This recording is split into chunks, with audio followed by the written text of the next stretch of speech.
జై శ్రీరామ్. అందరికీ నమస్కారం. వెల్కమ్ టు న్యూస్ అఖండ.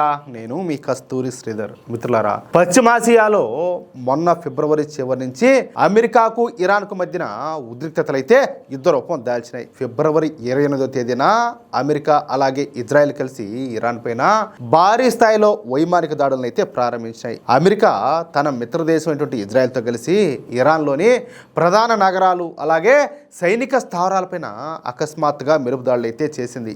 ఈ ఆపరేషన్కు అమెరికా ఆపరేషన్ ఎపిక్ ఫ్యూరీ అని చెప్పేసి పేరు పెట్టింది అనమాట.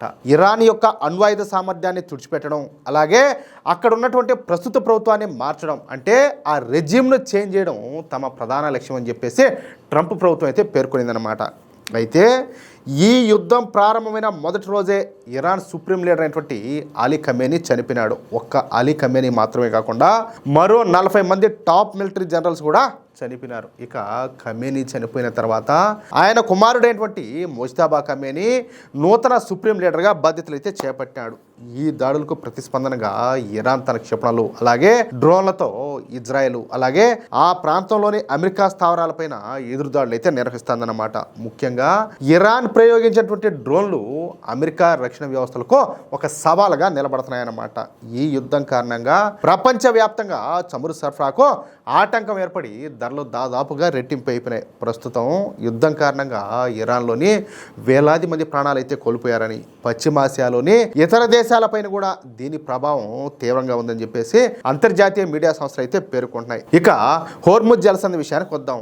ఈ హోర్ముజ్ జలసంధి అనేది పశ్చిమాసియాలో పర్షియన్ గల్ఫ్ అలాగే ఒమన్ గల్ఫ్లను కలిపేటటువంటి అత్యంత కీలకమైనటువంటి సముద్ర మార్గం అన్నమాట. ప్రపంచ ఇంధన భద్రతకు ఇది ఒక చోక్ పాయింట్ లాంటిది. దీనికి ఉత్తరాన వచ్చేసి ఇరాన్, దక్షిణాన వచ్చేసి ఒమను అలాగే యునైటెడ్ అరబ్ ఎమిరేట్స్ దేశాలు అయితే ఉన్నాయి. ఇది సుమారుగా 167 కిలోమీటర్ల పొడవు కలిగి ఉంటుంది అనమాట. అలాగే వెడల్పు వచ్చేసి కేవలం 33 కిలోమీటర్లు మాత్రమే ఉంటుంది. ప్రపంచవ్యాప్తంగా సముద్ర మార్గంలో రవాణా అయ్యేటటువంటి ముడి చమురులో దాదాపుగా 20 నుంచి 25% ఈ జలసంధి గుండానే పోతూ ఉంటుంది. ప్రతిరోజు కూడా సుమారు 20 మిలియన్ బ్యారెళ్ల చమురు ఇక్కడి నుంచే సరఫరా అవుతూ ఉంటుంది అనమాట. ఇక ఈ మార్గం నుంచే ప్రపంచానికి 30% ఎల్పిజి గ్యాస్ కూడా సరఫరా అవుతుంది. ఇక మన దేశం విషయానికి వద్దాం. మన భారతదేశం తన ముడి చమురు దిగుమతుల్లో సుమారుగా 40 నుంచి 50% అలాగే ఎల్పిజి అవసరాల్లో మెజారిటీ భాగం కోసం ఈ జలసంధిపైనే ఆధారపడి ఉండాలి. సరే, ఈ మార్గంలో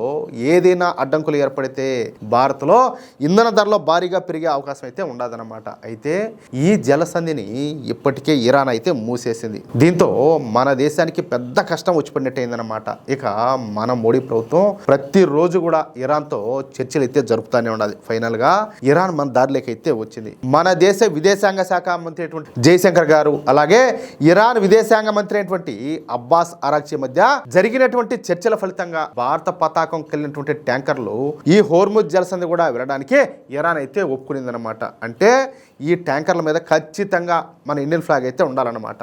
దేశంలో ఈ గ్యాస్ కొరత పెరుగుతున్నటువంటి తరుణంలో ఇరాన్ ప్రభుత్వం 4 భారతీయ ఎల్పిజి ట్యాంకర్లను ఈ హోర్ముజ్ జలసంధి దాటేందుకు అనుమతించడం ఇక్కడ విశేషం అనమాట. ఇందులో శివాలిక్ అనేటటువంటి నౌక ఇప్పటికే ముంద్రా పోర్ట్ అయితే చేరుకునేది. మిగిలినటువంటి 3 ఎల్పిజి నౌకలు ఈ రోజు భారత్కి అయితే చేరుకుంటాయన్నమాట. యుద్ధ పరిస్థితుల్లో ఇరాన్ తీసుకున్నటువంటి ఈ నిర్ణయం చెప్పాలంటే మన భారత్కు పెద్ద ఉపశమనం అయితే కలిగించిందనమాట. అంతేకాకుండా ఈ హోర్ముజ్ జలసంధి నుంచి ప్రయాణించే విధంగా భారతీయ నౌకలకు ఇరాన్ పూర్తి స్వేచ్ఛనిచ్చినట్టు తెలుస్తుంది. ఇది ఇలా ఉంటే ఈ ఉద్రిక్త పరిస్థితులను తగ్గించేందుకు మన భారతదేశం మధ్యవర్తిత్వం వహించాలని చెప్పేసి ఇరాన్ అయితే కోరుతుంది. ఈ మేరకు ఇరాన్ ప్రభుత్వం అధికారికంగా భారత విదేశాంగ శాఖకు ఒక ప్రతిపాదన కూడా పంపిందంట. అటు అమెరికాతోనూ ఇటు ఇరాన్తో కూడా సమానమైనటువంటి మైత్రిని కొనసాగిస్తున్నటువంటి అతి కొద్ది దేశాలలో మన భారత్ కూడా ఒకటనమాట. మన ప్రధాని మోడీ గారికి ఇరు దేశాల నేతలతో వ్యక్తిగత సంబంధాలు కూడా ఉన్నాయి. అంతేకాకుండా ఇరాన్లోని చాబహార్ ఓడరేవు అభివృద్ధిలో భారత్ భాగస్వామిగా ఉండడం వల్ల ఇరాన్కు భారత్ పట్ల ప్రత్యేకమైనటువంటి నమ్మకం అయితే ఉండాలి.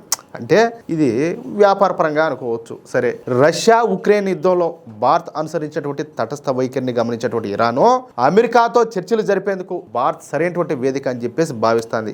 అమెరికా సాగిస్తున్నటువంటి వైమానిక దాడులను వెంటనే నిలిపేసేలా చూడాలని చెప్పేసి ఇరాన్ అయితే కోరుతుంది. అలాగే అణ్వాయుధాల విషయంలో అమెరికా పెట్టినటువంటి ఆంక్షలపైన మధ్య మార్గంగా చర్చలు జరపాలని ఆ దేశం అయితే ప్రతిపాదనలు అయితే పంపించిందనమాట. అంతేకాకుండా ఢిల్లీ వేదికగా అమెరికా ప్రతినిధులతో చర్చలకు సిద్ధం అని చెప్పేసి ఇరాన్ విదేశాంగ శాఖ మంత్రి అయినటువంటి అబ్బాస్ అరాక్చి సూచనప్రాయంగా తెలియజేశాడు. ఇక ఈ విషయం పైన మన విదేశాంగ శాఖ మంత్రి అయినటువంటి జయశంకర్ గారు స్పందిస్తా, ప్రాంతీయ స్థిరత్వం కోసం భారత్ ఎప్పుడు కూడా శాంతినే కోరుకుంటుంది. ఇరు పక్షాలు గనక అంగీకరిస్తే మధ్యవర్తిత్వం వహించేందుకు మేము సిద్ధం అని చెప్పేసి ఆయన స్పష్టం చేశాడు. ఇక ఏం జరుగుతుంది అనేది మరో 45 గంటలు ఆగితే గాని తెలియదు. మొత్తానికి అది విషయమా, ఇదే గనక జరిగితే మన భారత్ ఏంటో మరొకసారి ప్రపంచ దేశాలకన్నిటి కూడా తెలిసి వస్తుంది. మిత్రులారా, చూశారు కదా ఇరాన్ తీసుకున్నటువంటి ఈ సంచలన నిర్ణయం, అలాగే భారత్ జరుపుతున్నటువంటి దౌత్యపరమైన పోరాటం గురించి మీరేమనుకుంటున్నారు?